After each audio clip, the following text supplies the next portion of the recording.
Okay, now we can go. All right, so welcome to the Legionnaires 2025 Yes. year in review. I am wearing a shirt here that I feel like works on a lot of levels here. One, it kind of speaks to our message as a Catholic film review blog. It's also a Catholic movie. It also, is like celebrating the Bears' victory because I'm a big Bears fan. I'm not going to even talk about my team. And yeah, so welcome.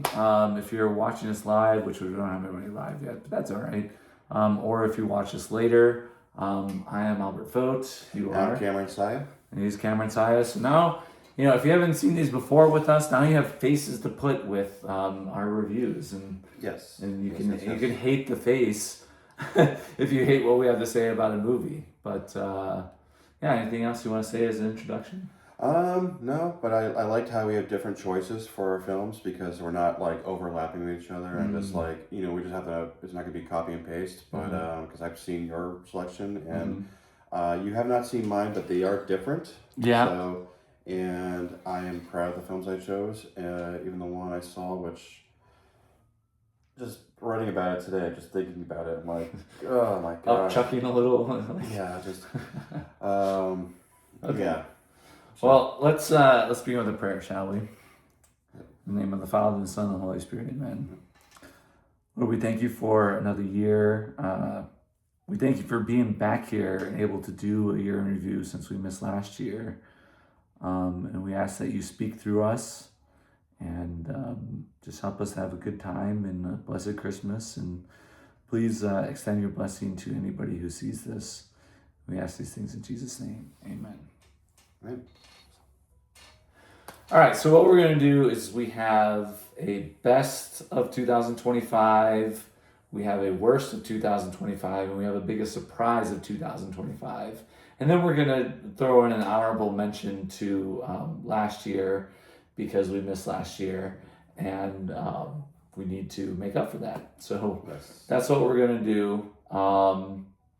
And why don't we start by talking a little bit in general about the films? I'm going to allow you to go first because I'm going to plug my computer in just in case it doesn't. So while you're talking, not that I'm not listening, All right. I'm just going to plug my computer in. What do you want me to mention?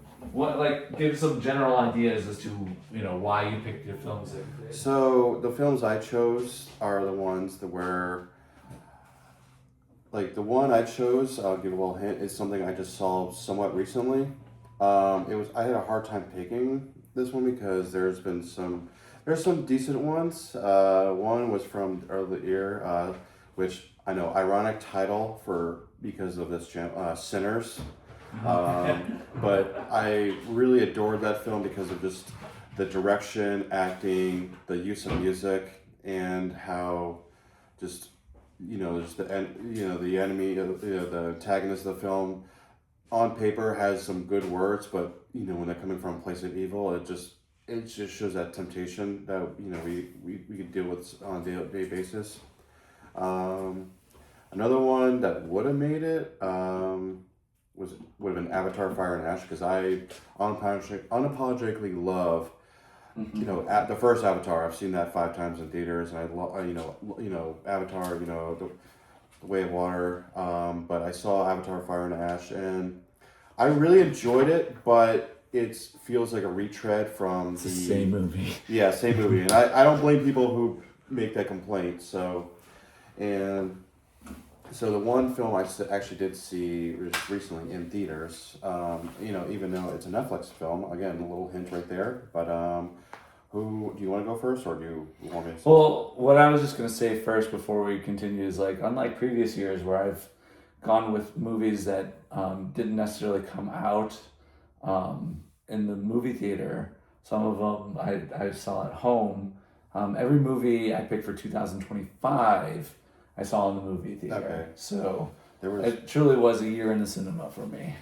So there was so 2 out of the 4 I've seen in theaters. My 2024 pick I did not see in the theaters. Okay, yeah. I wouldn't have known what theater that was showing in. I almost saw that in theaters, but Really? just timing. It was just timing. It was not working because it was playing at like a local art house theater, and it was just Okay. yeah, it wouldn't have worked. But So, what do you want? Do you want to go with best first, worst first, or surprise? well, We'll start. Why don't we actually start with 2024? yes, I was going to Since suggest we that. missed- So, yeah. just get finish the last year and then go jump to this year. So Right. I mean, that's actually the simplest one for me. Go So, for it. Okay, so my best movie of 2024 was the A24 film, Sing Sing, which was it's a movie about a bunch of prisoners in the Sing Sing penitentiary, and one would think that a movie about a bunch of prisoners, you're like, oh, why would why would I watch it? But it's about a group of men in the drama program, and where they basically find like rehabilitation through the theater, and it tackles two themes: humanity and redemption. And the cast is actually majority of the cast is consistent of real life former prisoners, and just going through the struggles preparing for the show, and one of them because he was the lead actor in most of them, but then he doesn't get the lead, and he just going through his struggles, and you just feel for them, and just I love redemption in general of any kind of medium, and seeing that makes you sympathize for these prisoners, and even though they may have done some terrible things, although the lead was convicted of crimes he's never done, although we don't know that story, but it's all about these people just trying to find new purpose in life. And I don't know, I just really, really enjoyed it. I mean, it's rated R, so there's some language, but I mean, that's what you expect from a prison movie. But I highly encourage those who haven't seen it. I highly recommend it dearly. This might be embarrassing to say for somebody who sees as many movies as I do, but I'd not heard of Sing Sing. So it was very limited. I thought it was gonna get nominated Best Picture, but it was. But yeah, I didn't get any of that. I was like, it only got for Oscar. I have to look up the actor right now. Sorry, guys. So the wrestling, right? Yes. Enjoy the wrestling commercial over. Oh, what can I skip? Skip. Anyways. Back from our commercial break. So it only got one nomination. Coleman Domingo is the lead act. So he's the only Big actor. name. Yeah, big name in it. There's another person I blanking on it, but he got nominated for an Oscar. But he does a terrific job, and He's good in general. Oh yeah, he's good in general. He made me. I just did not like as a character. I did not like him in The Color Purple, and I'm like, oh man, I just can't stand it. But then I see he's a hard character like it. Yeah, but I take the time to see it if you ever get a chance. I don't know where it's streaming, but highly recommend. Cool. All right, so part of the reason I chose to have a surprise or even talk about 2024 in the first place was because I wanted to talk about this movie, which is my movie from 2024.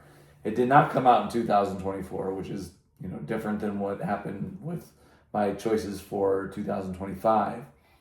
But it's a movie with that's a title that's hard to say for a ardent Catholic such as myself. Okay, but it does not mean what it might sound like. Okay, the movie is called Hundreds of Beavers. No double entendre. It is no double entendre. It literally is Hundreds of Beavers. Oh, the animal beavers. Yes. Yeah. So actually, no. So it is probably just a slapstick, black and white, goofy Looney Tunes of a film. Okay, so he says black and white. It's not just black and white though. It is a silent film.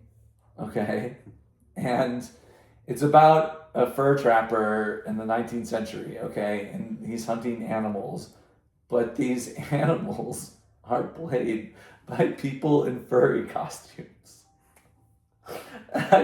I was looking around for a movie one day to watch at home, and I stumbled across this movie, and I was like, this is too crazy for me to pass up. This is too crazy for me to pass up. So I watched it and I laughed through the entire movie Oh, it's from hilarious. beginning to end. Now, it's a goofy movie, right? I mean, people in furry costumes. How do you get goofier than that, Yeah, right? However, from a Catholic point of view, what I appreciate about it is like this guy has a quest, right? He has a quest, and faith is not something that you can just like, you know, go at, half-assed. Pardon my language. You have to commit yourself to it. This guy is committed to trapping enough furs in order to basically work his way up through a video game set of levels, essentially. Oh, And it's very Looney Tunes esque, as you mentioned, and like he has faith, and he's redeemed by his quest to win this woman's approval, or actually more like her father's approval. yeah, it's one of those like he wants the girl, but he needs the father's girl. And there's a moment, slight spoiler, like he says like hundreds of, in order to get the girls, like hundreds of beavers, and you Yes. actually hear him say those words. So it's one of those things like, okay, that's that's my quest, because at first it was all about survival. Now it's like trying to get all these hundreds of beavers. Like, but by the end of this movie, okay, I gotta I'm not spoiling the ending at all, but by the end of it, has to sneak into a beaver city, right? Oh, and he gets captured and he's put on trial, but then he escapes because they're about to execute him, and then he finds a beaver space program, right? And he ruins the beaver space program, and it's just like, what? it just flat out bonkers. Don't expect any like, it is lowbrow, but in the best way possible. Like, not So good. Yeah, So good. All right, so that's 2024. Now we have 3 categories to go for 2025. Where do you want to start there? Let's do like the good, the bad, and the surprise. I was gonna say ugly, but So you want to start with the good first? yeah. You don't want to save that for the end? Um, It doesn't matter to yeah. me. Well, I just start with good because I put Okay. it in order. So Go for it. so the film I kind of hinted on. So it's on I saw in theaters, but they had a limited release on Netflix, and that is the third entry to the Knives Out trilogy. I guess is Wake Up Dead Man. I've yet to see it. I want to see it.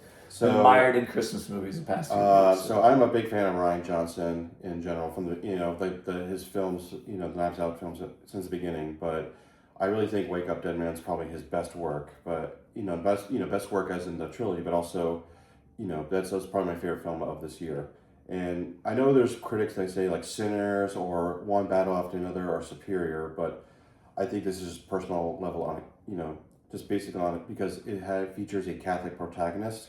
Yeah, I saw there's like 2 priests in the preview. Yeah, so there is and in the priest, he's not exactly like he's kind of flawed. Like, he punches out another priest in the beginning, so that's why he gets sent to another another Parish. parish, and where the priest there, he's not exactly the best role model for the congregation. In fact, there's whole layers to it, but I don't want to go too much into it. But we do have Daniel Craig returning as the Southern Charm detective, Benoit Blanc. But from what I noticed about these films, is that he's not the protagonist. He's like the pseudo protagonist, because you have It's kind of the way for all those movies. yes, right? because in the first film you had the nurse, and then you had the second film the twin sister, and now you have a Catholic priest. Mm-hmm. And while all those things, him, just the tight script, and like the mystery, you couldn't even know how it ends.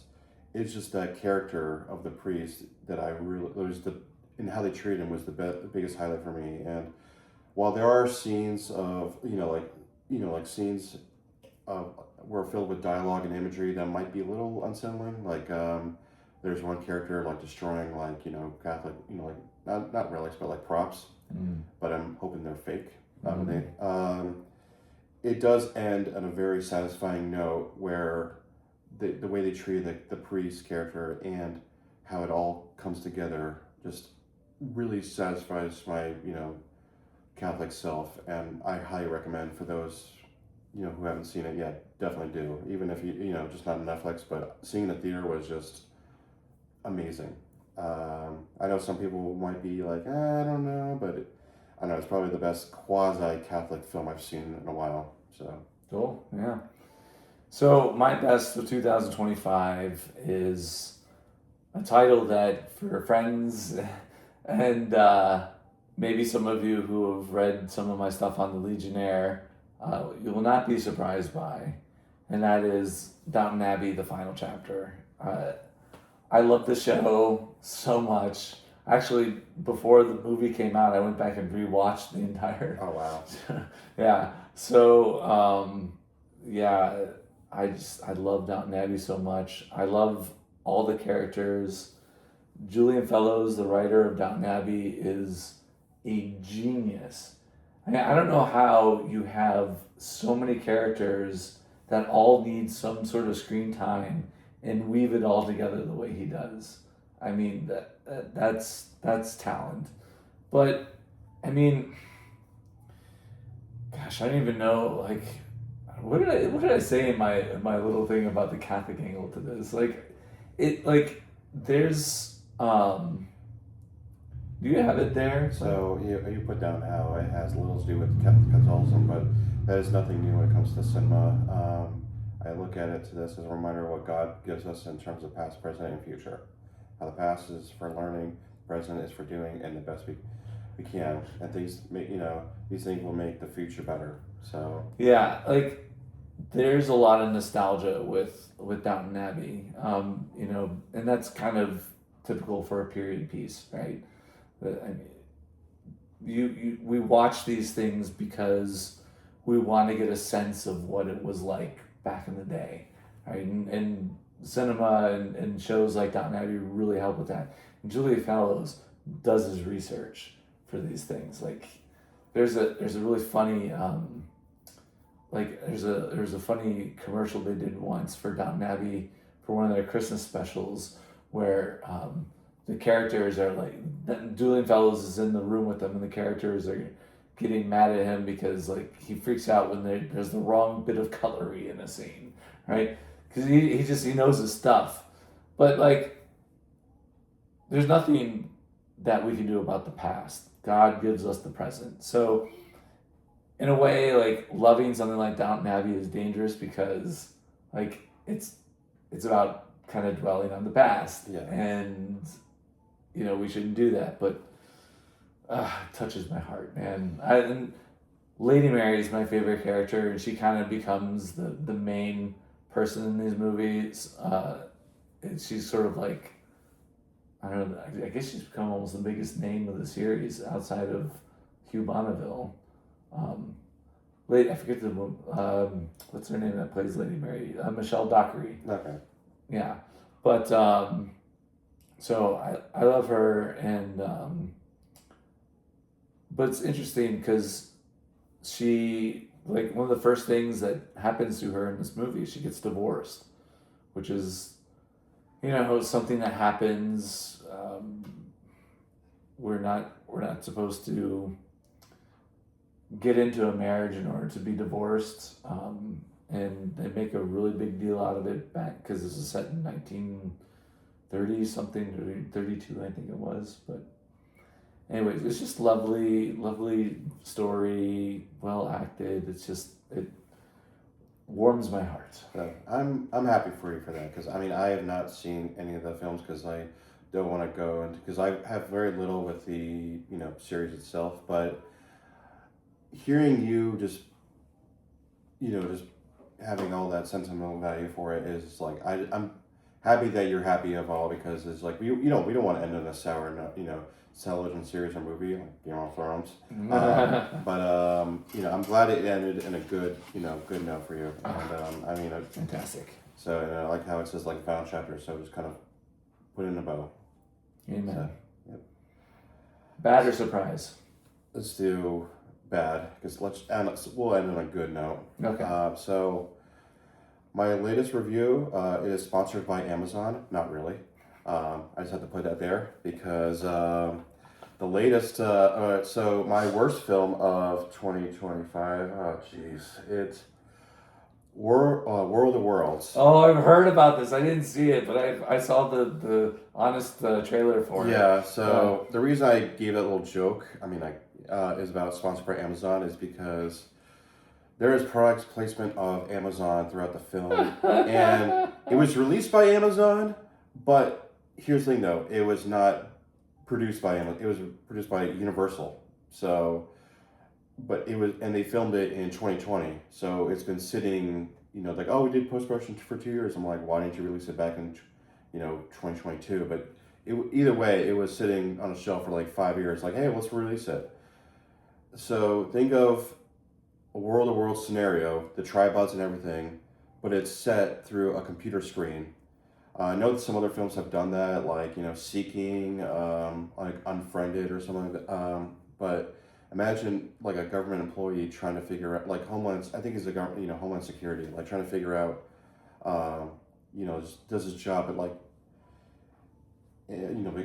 finding like what's going on. So World of World, like the tripods are attacking and all that stuff, and weird take on that movie. yeah, or that story, I should say. But it's, on paper it could work, but if it did other things, but there's just so many things wrong with it. And even if just a product placement alone, it would be like a bad movie. But because they'd say something like, "Oh, like I work for Amazon Air," or there's. Hold on a second, my cousin. But they shamelessly like, oh, so they shamelessly promote Amazon, like, because there's an Amazon employee who happens to be this boyfriend of the daughter of the Ice Cube's character. But yeah, it's just glaring potholes of the alien invasion. Like, how is things still working if they're attacking cities? Just the generic family drama, like, oh, you weren't there for us, Dad, and all that stuff. And it felt like Ice Cube was literally reading the script off his computer screen, because he's like, from what from what I can tell, the aliens have gotten through, like it, but it's just like it's just really Anything bad. to redeem it, maybe from a Catholic angle. Family is everything. Family. I know that's it's the Fast and Furious answer. I know that's a weak and generic answer, but honestly, it fits with the overall result of the film. Yeah. Like, if you have Prime, just watch Fallout or something if you haven't watched. I don't know. Like, I haven't finished the series one, but that's the first season. But yeah, just watch anything else. Just a holiday movie. Don't bother. Unless you're curious, just watch a little bit. But no, it's 90 minutes, but still, it is just. Yeah. So it's interesting you picked that, because my worst is another alien movie, though it doesn't. I don't care. I'm gonna spoil the freaking heck out of this movie because I despise it so much. The movie's called Begonia. Okay. I love that movie. No, I'm just kidding. Oh, no, I'm kidding. It's just gross, and it doesn't make you feel good about humanity, and it's so okay. Emma Stone. I love Emma Stone. Didn't see Poor Things for reasons that you can find out by reading reviews on The Legionnaire. But she's taken a turn in her career. Not that I'm knocking her, but like she's doing different kinds of things lately. Well, if I could interject, like this is like I think it's a third film with this director, and I'll say I didn't dislike this film to the degree you do, only because I was not a fan of her previous film, Kinds of Kindness. I didn't watch that. Yeah, it's one of those things, like I didn't mind this film because of that other film, so that's why I'm not like, oh, I didn't love it, but I could see why you didn't like it because of the things in it. But continue. Yeah. So okay. Emma Stone is this. Is it a pharmaceutical? It's a pharmaceutical. Yeah, company, she's right? like a CEO. Yeah, she's a CEO of a pharmaceutical company, and there's these two guys that believe that she's an alien. Okay. Yeah. And they kidnap her and they want her to take her to their queen, her alien queen. And in order to convince her, they torture her for days. And they shave her head too. And they shave her head because that's how she communicates with her aliens, right? They go with all this wild stuff. It turns out all to be true, right? Oh yeah. And that's crazy in and of itself. But the worst thing is that it ends with the total annihilation of humanity. So there's no happiness in this movie. But if you want a Catholic angle to this movie, this is kind of a weird one, but it has nothing to do with actual plot. But like, I whenever it comes to Catholic, or when it comes to talking about alien movies, I sometimes go to this. The Catholic Church doesn't necessarily deny the existence of aliens, okay? It's not a church teaching. If anybody's keeping score at home, it's not to say that it definitively says there is life out there, but it doesn't deny, like... There's no, like, it's like... Yeah. Just, who knows, right? It's kind of like an agnostic point of view of it, like, you know, if you think of it. I mean, I know... Yeah, you don't... But yeah, I get what you're saying. Like, you know, there's skepticism, basically, another word. Yeah. Saying it, like, yeah. But, like, who cares? If there are aliens out there, okay. If there aren't, okay. Like, why? I never understood why that matters. I mean, you know, to quote, you know, X-Files, I want to believe in a way, but I'm not making, like, you know, graphs and charts, like, you know, but but I just think, like, if it happens, cool. If not, bummer. But oh well. It's just I don't see what the big deal is. But that's just me. I'm not trying to rain on your parade. But yeah, like, it's just a gross movie. It's bloody. It's like, it's just I saw it, even though I kind of thought it might be this, but I thought maybe it won't be as bad, and it was as bad as I thought it would be, probably worse. But at least there was no nudity in it, unlike Poor Things, from what I hear. Yeah, it's... And so I did not like my experience. Yeah. Again, it's gonna sound kind of weird. Like, I did not mind it as much, only because I've seen other films of the director where it's like Kinds of Kindness. I was like, what the heck am I watching? Like, it was because it was an anthology. It just felt pretentious, and I was like, this one, I was like, it's better than the last one, but like, I could, you know, if I don't have to watch it again, I'm okay with that. Let's just say it's one of those films where, and let's just say it is a conspiracy theories, like, dream film, because there are some things where they do get kind of, you know, right, and it's like, it kind of vindicates their thought process. But like I said, I don't really care for it. You know, I was like, I could skip. Okay. Yeah. All right. So finally, our biggest surprise of 2025. Yes, and this is a film that I saw on Netflix, and it's a Netflix film. And Because you've picked all streaming movies, haven't you? So, well, technically, yes. Mm-hmm. Although, Sing Sing There's was... nothing wrong with well, it, Sing man. Sing was, you know, I did see in a theater, and I did see Wake Up Dead Man in a theater. All right.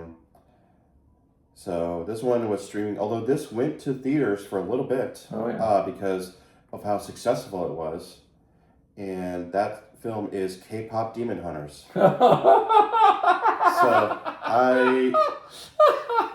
I adore that film so much, because I growing up in the 90s, where we had, like, Powerpuff Girls and other, like, female, you know, characters, like trios. I know there's other ones, I just can't think of them. But so when I first heard about it, the poster, I'm like, okay, 4 out of 5, you know, it looks like something generic. You know, I'll watch it because I love animation in general, and, you know, with boredom, and also, I watch it and I'm like, oh, this is a lot of fun, because it has very anime-esque humor.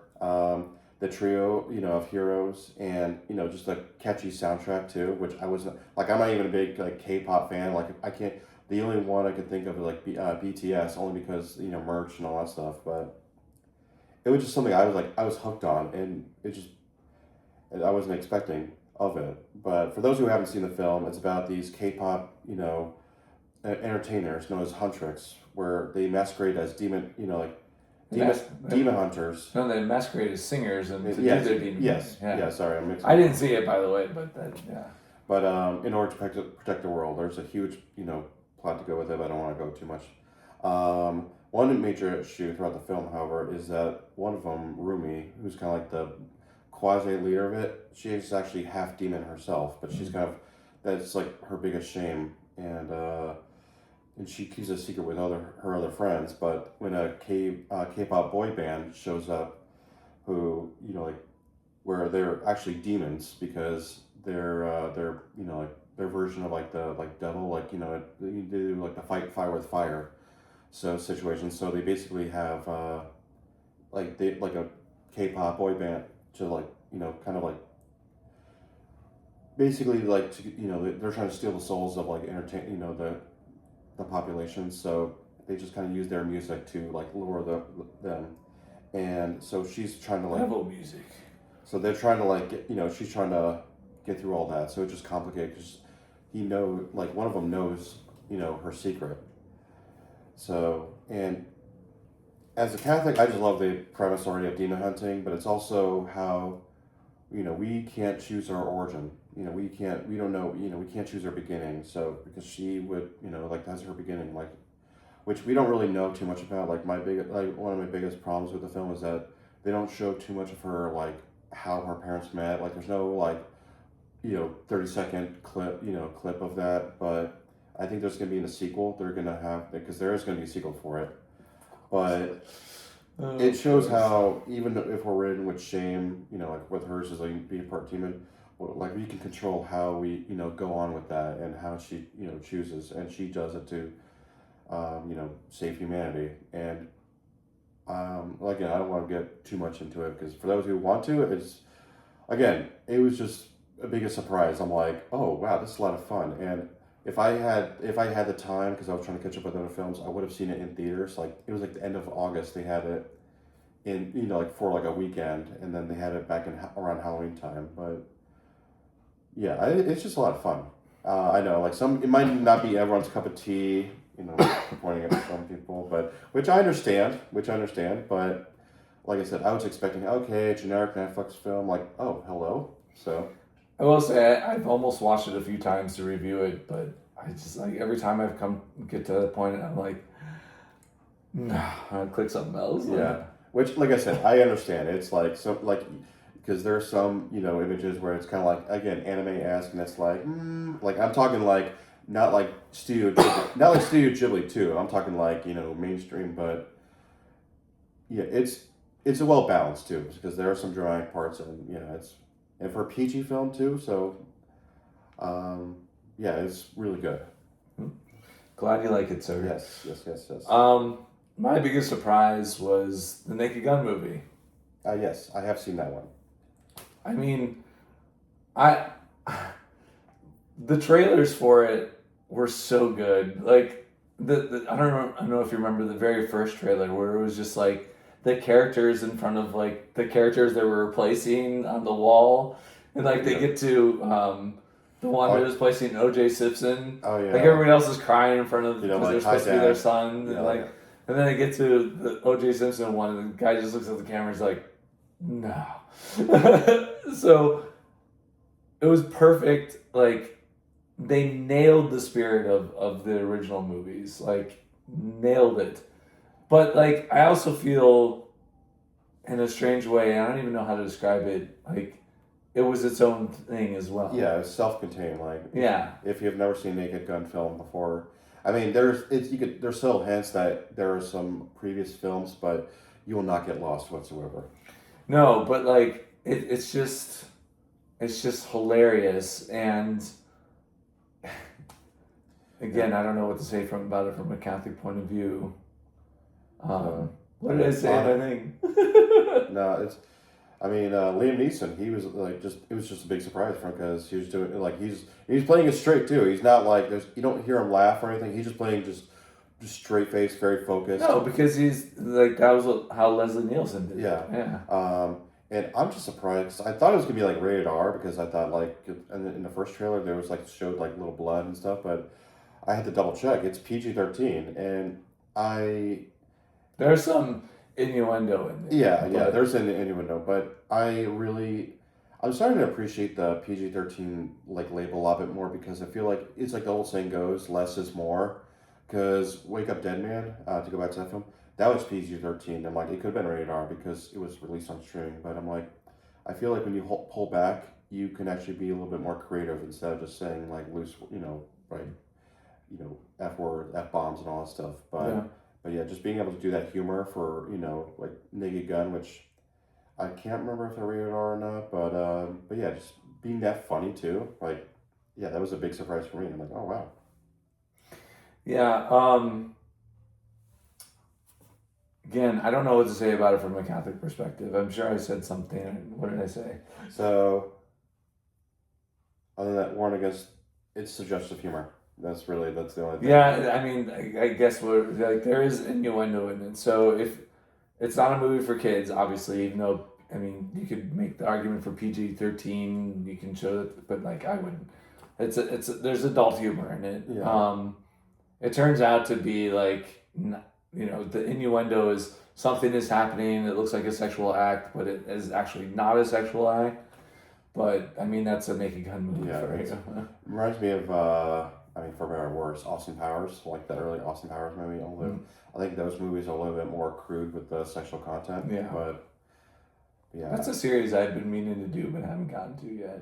So yeah, they always say we're gonna make a fourth one. I'm like, I doubt it. But all right, well, that's it for this year. Thank you. Here's to 2026 and more films to come. Yeah, more good, more bad. Anything you're looking forward in 2026? I mean, the Marvel part of me is saying, Doomsday, but it's one of those things where I'm hopeful, but so. I mean, I'm gonna watch it. It's.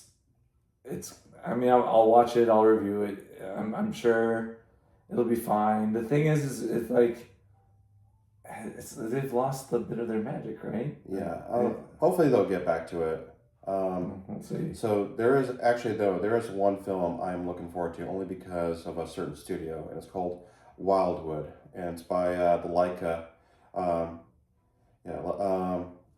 It's by Laika, who've done Coraline, Paranorman, Kubo and the Two Strings.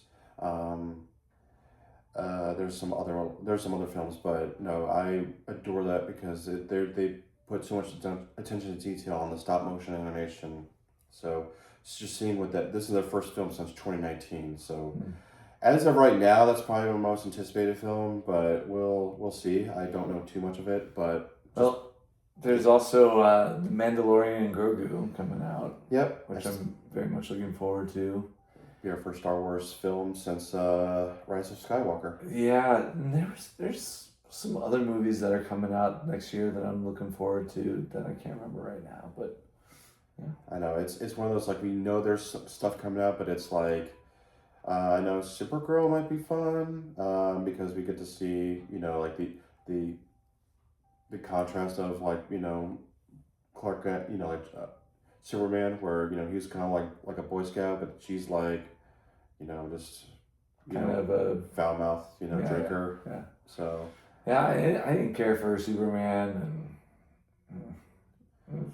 So there's also a new Spider-Man film, which I am kind of looking forward to only in the sense of it's going back to basics of Spider-Man because my biggest complaints with one of my complaints with the Tom Holland like the original trilogy is that he's kind of like set up for success. He has like the tech and all that stuff, but in the new film he's going to be going back to like ground zero of like he's making his own suit. He doesn't have all the high tech. He's being like just a kid, like poor kid. So, and I don't know, kind of looking to see how they'll do that angle. So I don't know, that'd be like July or August next year. So we'll see. All right, guys. Well, again, thanks for joining us if you joined us live, and thank you for your patronage. If you haven't told, about 1 million of your friends already, call up 1 million of your friends and tell us we exist. Yes. And thanks. That's All right. it. Have a Merry Christmas. Merry Christmas.